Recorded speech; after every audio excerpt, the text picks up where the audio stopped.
বিমান চালাইতে জানে না সেই লোক জিদ্দা যায়, আমেরিকা যায়, সে যাওয়ার জন্যও কিছু প্রসেস আছে। বিমান রাস্তার থেকে ধরে ধরে নেয় না। এয়ারপোর্ট থেকে 20-50 জন ধরে আমেরিকা, 50 জন ধরে লন্ডন, এরকমও নেয় না। কিছু পদ্ধতি আছে যে ভিসা করো, টিকিট করো, বোর্ডিং করো, ধীরে ধীরে ধীরে ধীরে তুমি ওই বিমানে উঠো। এইটুকুন কষ্ট তোমার করা লাগবে, বিমান চালানো লাগবে না। এইটুকুন করে যদি তুমি বিমানে উঠো, বিমান চালাইতে জানে, দীর্ঘকাল ট্রেনিং দিয়ে পাইলট যেই জিদ্দায় যাবে, আমার আপনার মতন একদমই বিমান সম্পর্কে কিছুই জানি না, কিন্তু visa, ticket, processing, boarding card করে ওই বিমানে উঠলে পাইলট যেই জিদ্দায়, প্যাসেঞ্জারও সে জিদ্দায়।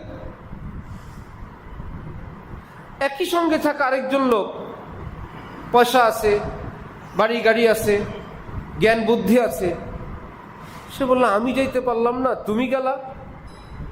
ভাই আপনি প্রসেস করেন নাই, ভিসা করেন নাই, টিকিট বোর্ডিং করেন নাই, যেতে পারেন নাই। এই কথাটা কি অনেক বেশি কষ্টে বুঝার কথা না সহজ কথা? সহজ কথা কি না? ঠিক। আল্লাহর জান্নাত পর্যন্ত পৌঁছা, এর জন্য এই পৃথিবীতে আল্লাহ পাক কিছু পাইলট রাখছেন। সর্বশ্রেষ্ঠ পাইলট হযরত মুহাম্মদুর রাসূলুল্লাহ সাল্লাল্লাহু আলাইহি ওয়াসাল্লাম। ওই পাইলট যখন দুনিয়ায় ছিলেন, ওই সময়ের সব মানুষ জান্নাতি? নবী যখন দুনিয়ায় ছিলেন সব বেহেশতি? নবীকে যারা দেখছে সব জান্নাতি? জি না, প্রসেস করে নেই। অনেক ধনী মানুষ, বড় লোক মানুষ, নেতা মানুষ, কাছের মানুষ, কাবার সামনে জন্ম হওয়া মানুষ, কাবা ঘরের সামনে যার মা গেছিল তওয়াফ করতে, পেটে বাচ্চা নিয়ে, ব্যথা উঠছে, জন্ম হয়ে গেছে কাবা ঘরের সামনে, মাতাফে আবু জাহেল।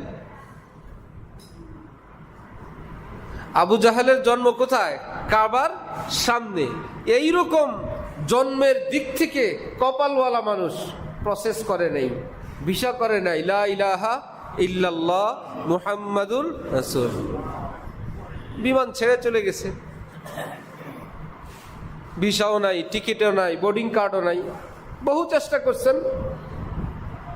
আবার বেলাল গরিব মানুষ, কালো মানুষ, আবু হুরায়রা গ্রাম দেশের মানুষ, ওয়াহশির মতো জালেম,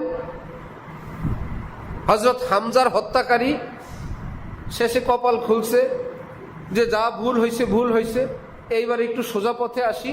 নবীজির চাচা হযরত হামজার খুনি ওয়াহশি, সে তওবাতিল্লাহ করে টিকিট ভিসা করে জান্নাতে চলে গেছে। এখন হইল ওয়াহশি রাদিয়াল্লাহু আন। আবু জাহেল কি রাদিয়াল্লাহ না লানাতুল্লাহ? আবু জাহেলের নামের ভিতরে লানত আছে। আবু জাহেল মূর্খতার জনক, মূর্খদের জাতির পিতা, ছিল শিক্ষিতদের জনক।